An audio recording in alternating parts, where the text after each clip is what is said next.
వృషరాశి వారికి ఈ వారం చాలా అనుకూలంగా ఉంది. వృత్తి వ్యాపారాలు లాభసాటిగా ఉంటుంది. ఉద్యోగంలో పదోన్నతులు లభిస్తాయి. కష్టానికి తగిన ప్రతిఫలం లభిస్తుంది. ఖర్చులు అధికంగా ఉంటాయి.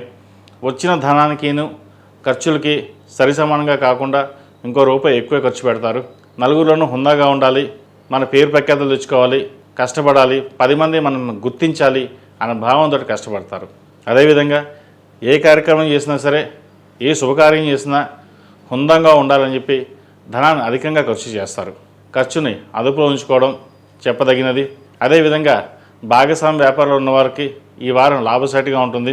కలిసి వచ్చే విధంగా గ్రహతులు గోచరిస్తోంది. ద్వితీయ పంచమాధిపతి అయిన బుధుడు దశమంలో ఉన్నారు.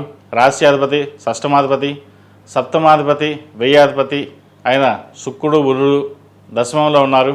చతుర్థాధిపతి అయిన రవి దశమంలో ఉన్నారు. రాహు దశమంలో ఉన్నారు. 5 గ్రహాలు ఉన్నాయి. ఏదైనా ఒక వ్యవహారం చేసేటప్పుడు, ఒక కొత్త వ్యాపారం ప్రారంభించేటప్పుడు ఆచితూచి వ్యవహరించాలి. ప్రస్తుతానికి నూతన వ్యాపారాలు ప్రారంభించకుండా ఉన్న వ్యాపారాన్ని చక్కగా చూసుకోవడం చెప్పదగినది. సంతానం సంబంధించిన వ్యవహారాలు చక్కగా ఉంది. సంతానంలో ఒకరికి ప్రభుత్వ ఉద్యోగం కానీ ప్రైవేట్ సంస్థలో కానీ ఉద్యోగం వచ్చే అవకాశం గోచరిస్తోంది. విద్యార్థులకైతే కాలం చక్కగా ఉంటుంది.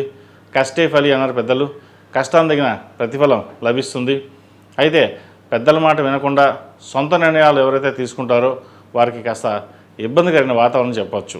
ఇది పరీక్షా సమయం కాబట్టి పరీక్షల మీద ధ్యాస పెట్టడం, ప్రతిరోజు గణపతి స్తోత్రం, అదేవిధంగా దక్షిణామూర్తి స్తోత్రం పఠించడం చెప్పదగిన సూచన. దక్షిణామూర్తి రూపును మెడలో వేసుకోండి, మంచి ఫలితాలు సంప్రాప్తిస్తాయి. ఈ రాశిలో జన్మించిన స్త్రీలకు వృత్తి ఉద్యోగాల పరంగా, వ్యాపార పరంగా కలుసుబోడుతనంగా ఉంటుంది.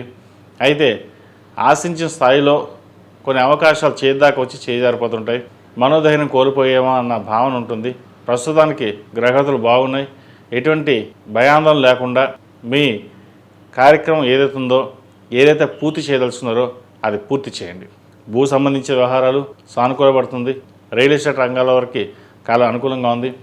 సాఫ్ట్వేర్, మీడియా రంగం వారికి, డాక్టర్స్కి, లాయర్లకి కాలం చక్కగా ఉందని చెప్పచ్చు. రాజకీయ రంగంలో వారికి మంచి అవకాశాలు కలిసి వస్తుంది. అనుకోని పదవి మన చేతికి రావడం ఇది ఒక సంతోషకరమైన వార్త అని చెప్పవచ్చు. ఏది ఏమైనప్పటికీ రాశి వారికి ఈ వారం ప్రథమార్థం కంటే ద్వితీయార్థం చాలా వరకు అనుకూలంగా ఉందని చెప్పచ్చు. ఈ రాశిలో జన్మించిన వారికి కలిసి వచ్చే సంఖ్య 6, కలిసి వచ్చే రంగు తెలుపు. ఏదైనా పని మీద బయటప్పుడు శుక్రవారం కానీ శనివారం అడిగిన వెళ్ళండి, మంచి ఫలితాలు సంప్రాప్తిస్తాయి.